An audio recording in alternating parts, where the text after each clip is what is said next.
So beautiful. Why, hello there, and welcome to today's special event. My name is Joseph Ferris, and I am what they call a Wii U historian. Yes, it is a real job, even if the IRS doesn't think so. You see, I know everything there is to know about the Wii U. I know its release date, I know its library of games, I even know the person who wrote the instruction manual.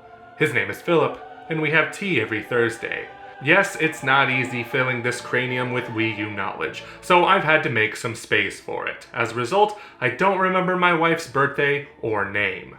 What I do know, though, are the amount of Wii U games that have not yet been released on the Switch. That number is 28, and I'm going to list them all in this video. We're keeping it down to first-party Nintendo titles because if we listed every Wii U game, we'd be here all day. So here are the 28 first-party Nintendo Wii U titles that haven't made it to the Switch, and we're gonna see if it's plausible or not to put them on the Switch.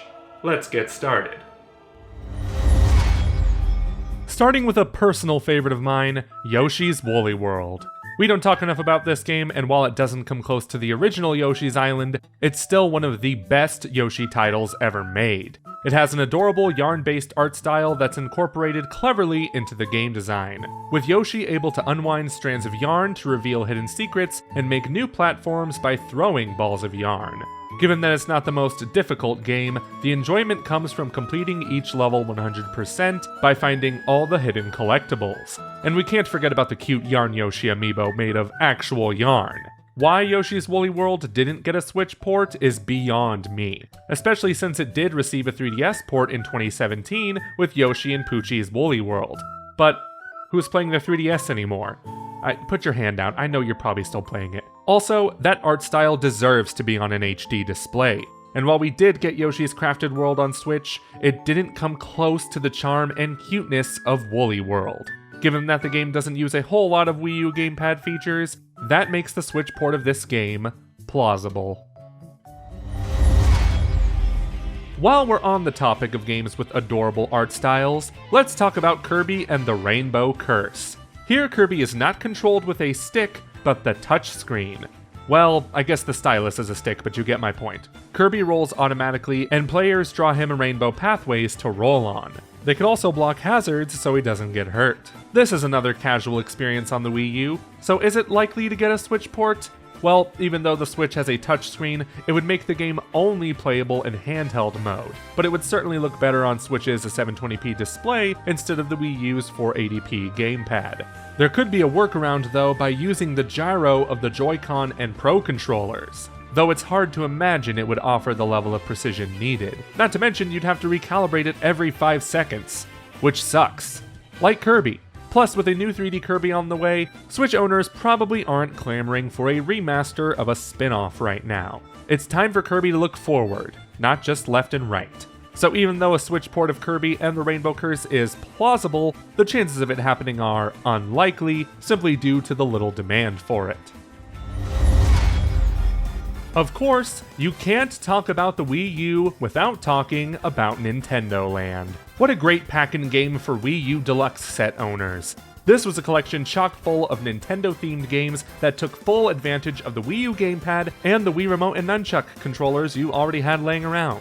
You could haunt other players in Luigi's Ghost Mansion, battle space pirates in Metroid Blast, and race against the clock in Captain Falcon's Twister Race.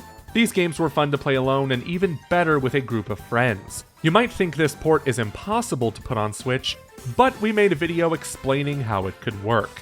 To paraphrase, it would just require the use of 2 Switches, like how the multi-screen Pac-Man Vs. was adapted for Switch. Sure, it isn't a perfect workaround, which is probably why Nintendo wouldn't bother porting the game to Switch, but hey, they have some ideas from their pals at GameXplain. Seriously, go watch the video. It makes the case for a Switch port of Nintendo Land being entirely plausible. I'm gonna cheat a little bit here and condense 2 games into one section, being Wii Fit U and Wii Party U, mostly because they both have U in the name.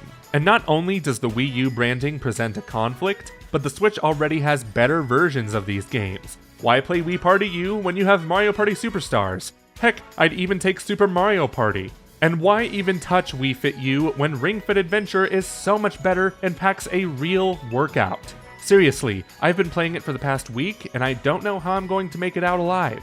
Plus, Ring Fit Adventure even subtly calls out Wii Fit's outdated reliance on BMI as a measurement device. So yeah, we don't need the Wii blank U series of games on Switch simply because we have better games to play. Therefore, they are unlikely.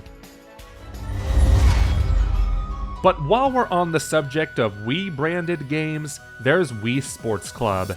This was an interesting experience because players could download the game for free and buy individual sports separately. Excessive, no doubt, but they were still the same great sports games available on Wii ported to Wii U with HD graphics. There's just no replacing Wii Sports, which is why it would be awesome if Nintendo bundled these games into a reasonably priced package and put them on Switch. 1-2-Switch might have been fun for 10 minutes, but the fun of Wii Sports is timeless, and thankfully the motion controls on Switch would be serviceable for these games, making them entirely plausible for Switch. Now here is a shining example of the phrase, "just because you can, doesn't mean you should." Animal Crossing Amiibo Festival was met with a ton of praise when it was released on Wii U in 2015. Not only was it a fun party game, but it was exactly what the Animal Crossing fans have been waiting for. I'm sorry, I couldn't keep going with a straight face. This game sucks. It's a boring version of Mario Party without the fun minigames, and it was just a ploy to sell more Animal Crossing Amiibo. Could it work on the Switch? Sure. But why? Fans want to forget this game ever happened, and Nintendo knows it. Therefore, it is unlikely. Oh yeah, who doesn't love karaoke? Definitely not the people who bought Sing Party on Wii U. They love it. This was a relatively simple game where players could just belch out lyrics without worrying about their skill, or they could try and sing well with the skill-based modes. The gamepad integration was surprisingly in-depth, being a personal lyric display for the singer, while everyone else at the karaoke party can watch the dancer on the TV screen to try and mimic them. Either that, or someone else could hold the gamepad to mix the sound or create a karaoke playlist while someone else is singing. Even though the singing part of Sing Party could easily be replicated on the Switch with the simple use of a USB microphone, the gamepad features would be lost. Or they could just be put on a phone, kind of like the new Just Dance games or Jackbox Party. I doubt many people would care if Sing Party came to Switch, but it's totally plausible. The Mario vs. Donkey Kong series was an important staple in dual-screen games, starting with March of the Minis on the DS. It then made its way to the Wii U and 3DS with Tipping Stars, and later a free game called Mini Mario & Friends Amiibo Challenge. It was free because it required Amiibo to unlock levels. These games rely heavily on touch controls, but on Switch, those can easily be remapped to buttons if players prefer to play in docked mode. It could also use a gyro pointer to get the speed increased. Though I'm sure there aren't many people praying for these games to come to Switch, they still could make fun little additions to the Switch eShop. This is why I deem these two games completely plausible on Switch. Did you know that people actually like Star Fox Zero? I was shocked when I heard that, and apparently, they really want it on Switch. Alright, as you can tell, I have some personal qualms with this game, but there is definitely the making of a good Star Fox title in here. Somewhere. It goes back to the basics with the traditional ship-based gameplay, bringing back Star Fox 64's voice actors, and including branching paths. So yes, a Switch port of Star Fox Zero would be plausible, but there would need to be significant changes made. For one, motion controls should not be required at all. That should be up to the players to decide. However, that still presents a problem, as the levels are designed around these motion controls, like doing a bomb run while flying straight ahead and using gyro to aim downward. Elements of the game would have to be redesigned in order to accommodate those who won't or can't play with motion controls. Even if this was implemented, the game is still dry on content, with hardly any branching paths in the story. Not that that matters, because the levels are mostly boring, with supposedly epic battles having few enemies on screen, and some stealth missions that are the definition of slow. Seriously, Star Fox Zero makes Star Fox Assault look like a next-gen game, even though the latter came out 11 years prior. It would be a Herculean effort to fix the problems of Star Fox Zero's theoretical Switch port, but it is still plausible. Even then, why not just make a new and better Star Fox game? Due to its shaky reputation and the amount of work it would take to get it on Switch, I think a port of Star Fox Zero is unlikely. While we're on the subject, let's discuss Star Fox Guard, the neat little game packaged in with Zero. Set on a planetary fortress, here the player looks at a map of the base on the gamepad screen, while the cameras set in the base are viewed on the TV. Here, the gamepad player frantically switches between cameras shooting at invaders. It's a tough game to play alone, so having a group of friends with you to yell which camera to switch to is helpful. As fun as this game is, it would be tougher to bring to Switch than even Star Fox Zero, as you need that second screen in order to get the full experience. A Switch port could work around this by requiring two switches, one docked to the TV and the other handheld. However, would it be worth selling a game that needs two switches to play? Most likely not. So while Star Fox Guard is plausible for the Switch, Nintendo might look at the financials and deem it unlikely. I'm going to cheat once again and talk this time about 5 games at once. Super Mario Maker, Splatoon, Mario Party 10, Mario Tennis Ultra Smash, and Super Smash Bros. For Wii U. What do these 5 have in common? They're on the Wii U, but not on the Switch, unlike their sequels that do almost everything the originals do, and then some.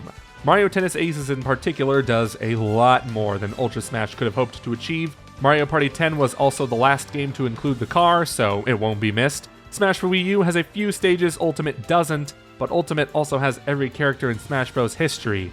No contest there. Honestly, there's no point in returning to these games on Switch, although I do prefer the first Super Mario Maker over 2, only because the Wii U gamepad's control scheme is just way better than the Switch's, but porting it over to the Switch wouldn't really help with that. So, these games coming to Switch are simply unlikely. Now it's time to talk about one of my absolute favorite Wii U games, Xenoblade Chronicles X. This is a spin-off entry in the critically acclaimed series, following some of the last humans on planet Mira after Earth was destroyed. It's a completely different story than the mainline series, but it still includes the franchise staples: the unique combat system, the Nopon, and sprawling open worlds. Or in this case, singular open world. Oh yes, Xenoblade Chronicles X has one of the largest worlds in gaming history, bigger than GTA 5 and Assassin's Creed Odyssey, filled with tons of quests and alien creatures to battle. The best part? You don't take any fall damage. Why can't the other Xenoblade games be like that? Anyway, as much as I love Xenoblade Chronicles X, I haven't beaten it yet, and I would love to do that on Switch, and frankly, I'm baffled that it still isn't on there. The Xenoblade franchise has gained a ton of popularity these past few years, and a Switch port of X would put more money in Nintendo's pocket.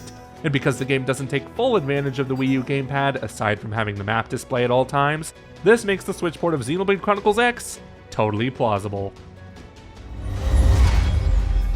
Next we have Game & Wario, which is quite a different game from other WarioWare entries. Here players take on a collection of minigames that utilize the Wii U gamepad's unique features, like playing a game on the gamepad past your bedtime and having to hide it once mom enters the room. Because all of these games require the use of a second screen, bringing them to Switch would be a humongous challenge. Theoretically, these could be playable with the use of 2 switches, but given that Game & Wario is a mostly single-player experience, it would be too much of a hassle for one person to track down a second Switch to play it.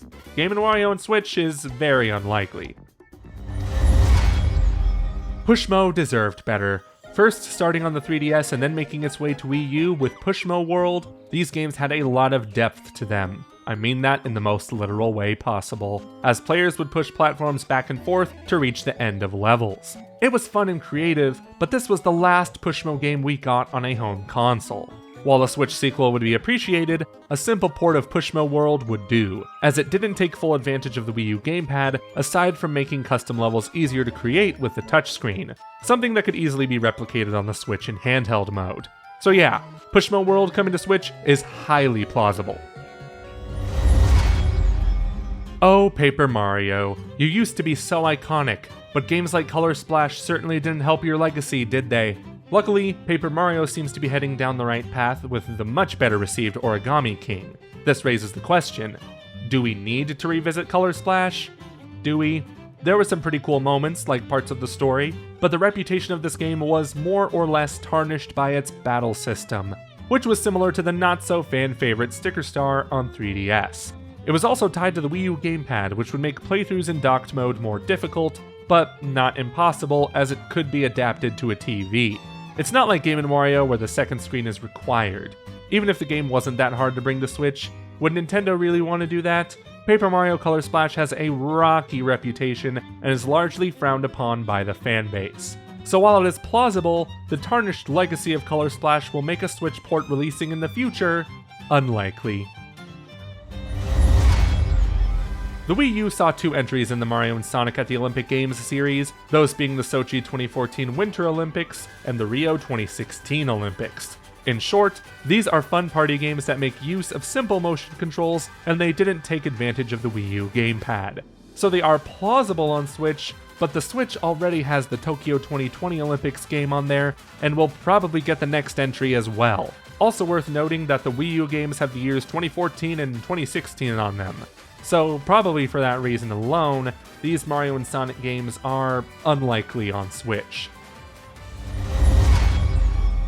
The year of Luigi was a simpler time, one where Mario's green brother got the recognition he deserved. He even got his medical license with Dr. Luigi on Wii U. This was a solid Dr. Mario game, good for both single and multiplayer. Since it didn't have any wild gamepad features, it could totally be ported to Switch.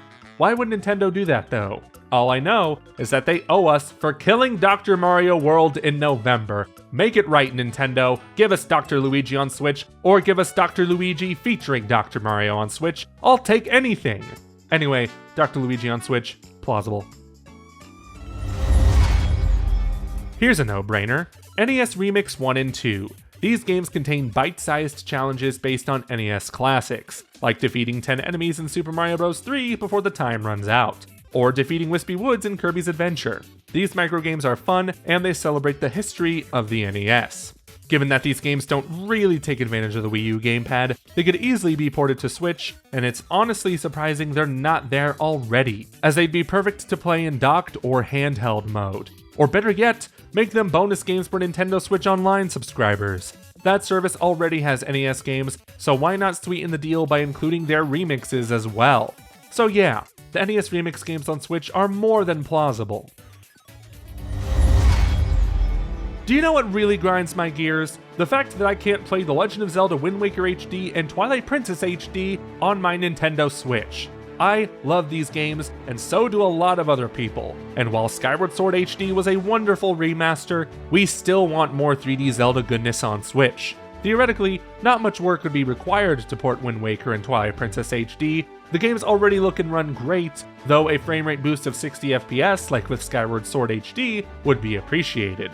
However, if they were to come to Switch, we would greatly miss the easy-to-access inventory system that was only possible on the Wii U gamepad. Thankfully, we would still have gyro aiming. No question, Switch ports of the Wind Waker HD and Twilight Princess HD would be totally plausible and wanted.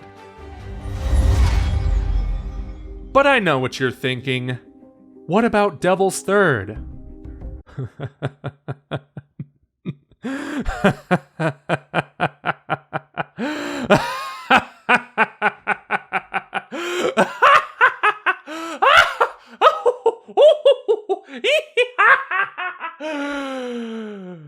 No. So those are the 28 first-party Wii U titles that haven't been released on the Switch. Some of them might make it to the Switch, some of them might not. All that matters is that Nintendo puts Xenoblade Chronicles X on the Switch. Please, why haven't you done that yet, Nintendo? But let me ask you, are there any Wii U games you want to see ported to the Switch that I didn't talk about? Or heck, are there any games in general you want to see ported over to the Switch? Let me know in the comments below, and be sure to check out the videos on the right for more topics you might be interested in. But until next time, goodbye.